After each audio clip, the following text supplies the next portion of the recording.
sa makasaysayang arrival ceremony, pinuri ng 7th Infantry Division ang kahusayan at kabayanihan ng 701st Infantry Brigade, 56th at 48th Infantry Battalions matapos ang kanilang matagumpay na deployment sa Mindanao. Tunay na inspirasyon ang kanilang dedikasyon at tapang. Narito ang ulat ni Sunshine Cazar.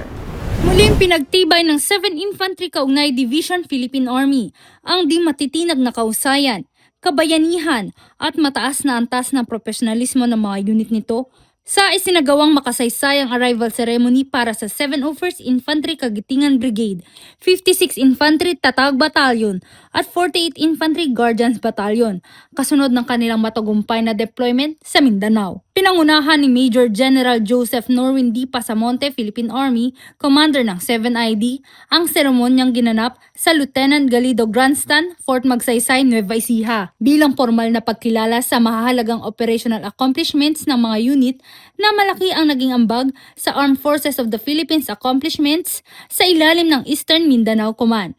Ang naturang pagkilala ay sumasalamin sa mataas na antas ng kahandaan, disiplina at kakayahan ng mga unit ng 7ID na ngayon ay muli nang na-reintegrate sa area of responsibility ng 7ID at muling tutugon sa mga pangangailangan dito sa Central Luzon.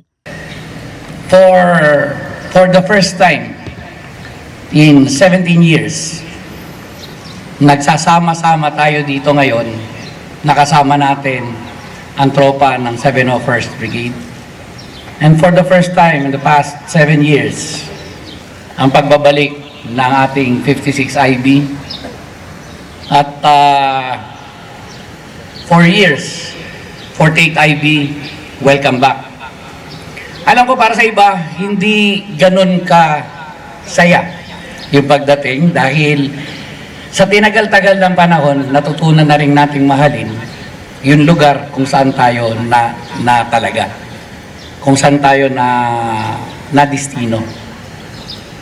Pero with our commitment to our organizational excellence, commitment to the mission given us, alam naman natin na tayo pare-parehas na numpa na we are willing to be assigned anywhere. But then now, the unit is needed back in 7th Infantry Division, and for that reason, we welcome you all back to our folds. Maligayang pagbalik, pamilyang kaugnay.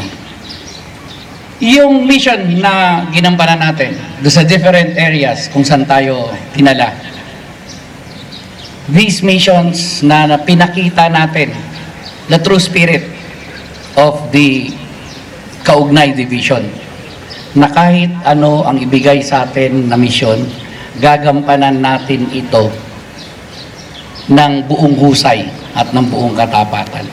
Na yun yung ginawa ninyo. And you made the Kaugnay family very, very proud. And with that, the members of the Kaugnay family is very thankful for your performance in Mindanao. Palakpakan po natin ang ating mga tropa. So, muli sa ating 701st Brigade, Tatag Battalion, Guardians Battalion, welcome to the 7th Infantry Division. Welcome back to your family. Welcome home. Layunin ng arrival ceremony na hindi lamang kilalanin ang sakripisyo, katapangan at profesionalismo ng bawat kawal, kundi tiyakin din ang maayos na transition at reintegration ng mga unit sa kanilang bagong area of responsibility. Bilang bahagi ng mas malawak na estratehiya ng AFP sa pagpapatibay ng internal security operations at territorial defense posture ng bansa.